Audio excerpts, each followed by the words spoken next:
दोस्तों जंतर मंतर में फिर दोबारा प्रोटेस्ट स्टार्ट हो चुका है और इस बार ये लोग अमित शाह जी के रेजिग्नेशन की मांग कर रहे हैं, जैसा कि आप इस वीडियो में देख पा रहे हो।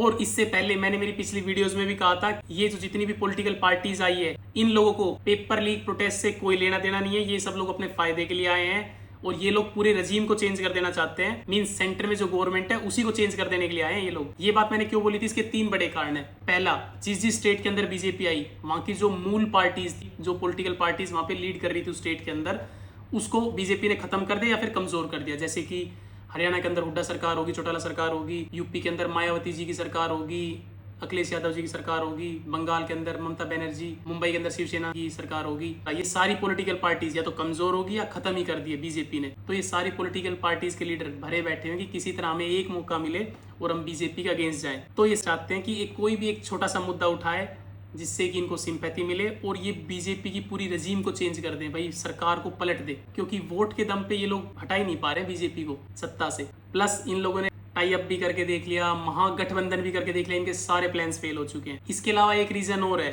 बीजेपी को सेंटर के अंदर 12 साल हो चुके हैं और 12 साल के अंदर इन लोगों को जो पॉलिटिकल पार्टीज के जो लीडर थे, जो उस टाइम पे लीड कर रहे थे और अभी खाली बैठे हुए हैं, उन लोगों को खाने का कुछ मिल नहीं रहा है। खाने का मतलब आप समझ ही गए होंगे।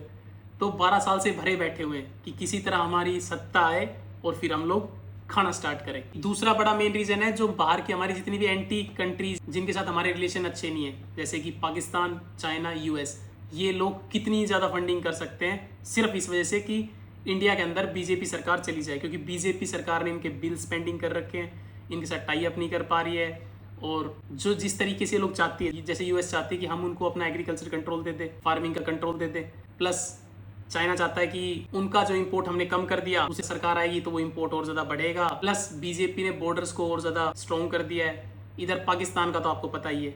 तो बाहर से बहुत ही ज्यादा फंडिंग आ रही होगी कि किसी तरह एक बार कांग्रेस आ जाए, और ये वो कंट्रीज चाहती है जो हमारे देश के बिल्कुल खिलाफ रहती है हमेशा से। तीसरा रीजन, वो बंदे जो नए नए पॉलिटिक्स में आना चाहते हैं उनके लिए बड़ा ही इजी रहता है कि जो गवर्नमेंट अभी सेंटर में बैठी हुई है, चाहे वो बीजेपी है चाहे वो कांग्रेस है, अगर उसके खिलाफ बोलेंगे तो उनको ज्यादा अटेंशन मिलेगी। प्लस जो अपोजिशन के अंदर जो भी पार्टी होगी वो उनका वेलकम करेगी, वो उनको टिकट देगी और उन नए बंदों का पॉलिटिक्स में आना आसान हो जाएगा। जैसे कि रौनक खत्री जी आ रहे हैं, इनको लेना देना कुछ भी नहीं है किसी को भी देश से। वरना इस पूरे मुद्दे को सोच के बताओ आप, अमित शाह के रेजिग्नेशन का कोई तुक बनता है कि क्यों मांग रहे हैं अमित शाह जी का रेजिग्नेशन? पेपर लीक तो अभी भी हुआ है, पंजाब में भी हुआ है, पेपर लीक तो और भी स्टेट के अंदर हुआ है जहाँ पे आम आदमी पार्टी है, जहाँ पे कांग्रेस पार्टी है।